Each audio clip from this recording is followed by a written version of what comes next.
दोस्तों, राधे श्याम एक ऐसा नाम है जिसे सुनने भर से ही हमारे हृदय में उनके लिए प्रेम उमड़ जाता है, क्योंकि राधे श्याम का पवित्र प्रेम था ही इतना गहरा कि आज भी सच्चे प्यार की निशानी श्री कृष्ण और राधा को ही माना जाता है। परंतु कभी आपके मन में यह विचार आया है कि राधे कृष्ण का इतना पवित्र प्रेम होने के बावजूद भी उनका विवाह क्यों नहीं हो पाया? और अगर नहीं हो पाया तो क्यों अभी तक मंदिरों व पूजा घरों में राधे कृष्ण की प्रतिमा की पूजा होती है? और श्री कृष्ण के वृंदावन से द्वारिका जाने के बाद राधा श्री कृष्ण के वियोग में किस प्रकार रही और किस प्रकार से राधा की मृत्यु हुई? तो इस वीडियो के माध्यम से आज हम आपके सभी प्रश्नों का उत्तर लेकर आए हैं, तो वीडियो के अंत तक जरूर बने रहिए। तो नमस्कार दोस्तों, और स्वागत है आपका हमारे चैनल में। दोस्तों, आज भी जब श्री कृष्ण का नाम लिया जाता है तो उनके नाम लेने से पहले देवी राधा का नाम भी लिया जाता है, क्योंकि श्री कृष्ण और राधा के प्रेम को सच्चे प्रेम का अभिप्राय माना जाता है।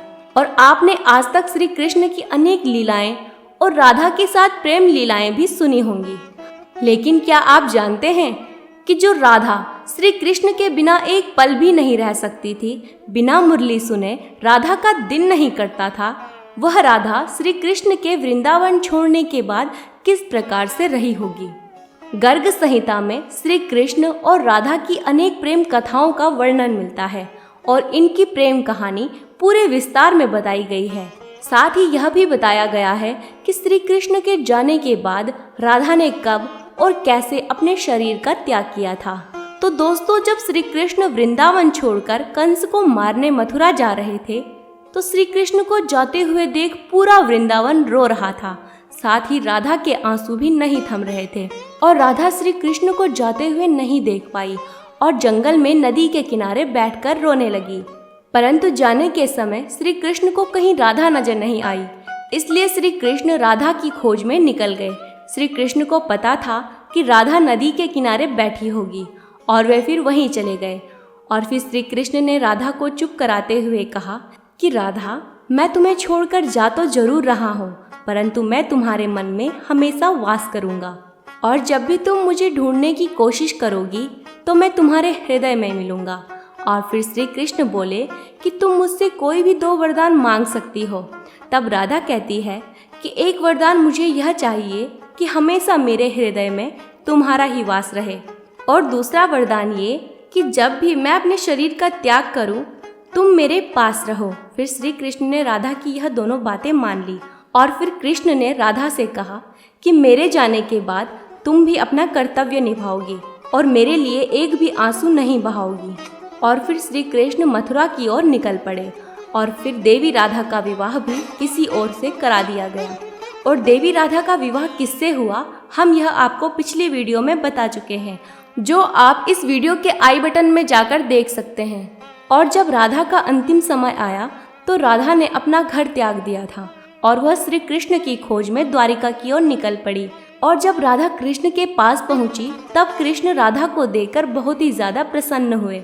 और फिर राधा श्री कृष्ण से बोलती है कि द्वारिका में मुझे कोई भी नहीं पहचानता, इसलिए आप मुझे एक दासी के रूप में अपने महल में ही रहने दें ताकि मैं आपके दर्शन कर सकूं। और फिर राधा महल के कामों में लग गई और इस तरह वह कई बार श्री कृष्ण को देख पाती थी, परंतु श्री कृष्ण अपने राज्य संभालने में बहुत व्यस्त थे, इसलिए राधा को श्री कृष्ण के इतने पास होने के बावजूद भी श्री कृष्ण से आध्यात्मिक जुड़ाव महसूस नहीं हुआ जैसा उन्हें वृंदावन में होता था। और फिर राधा वहां से चुपचाप चली गई।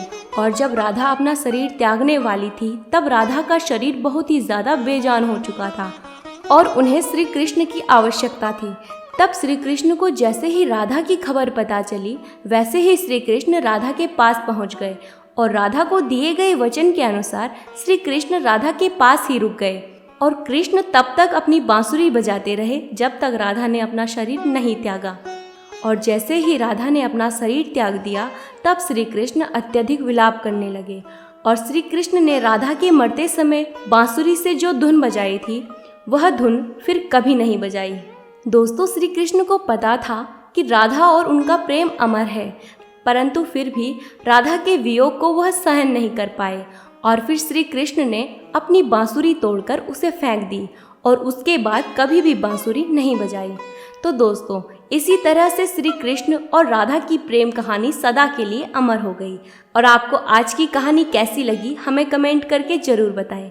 और अगर अच्छी लगी हो तो इस वीडियो को ज़्यादा से ज़्यादा शेयर करें।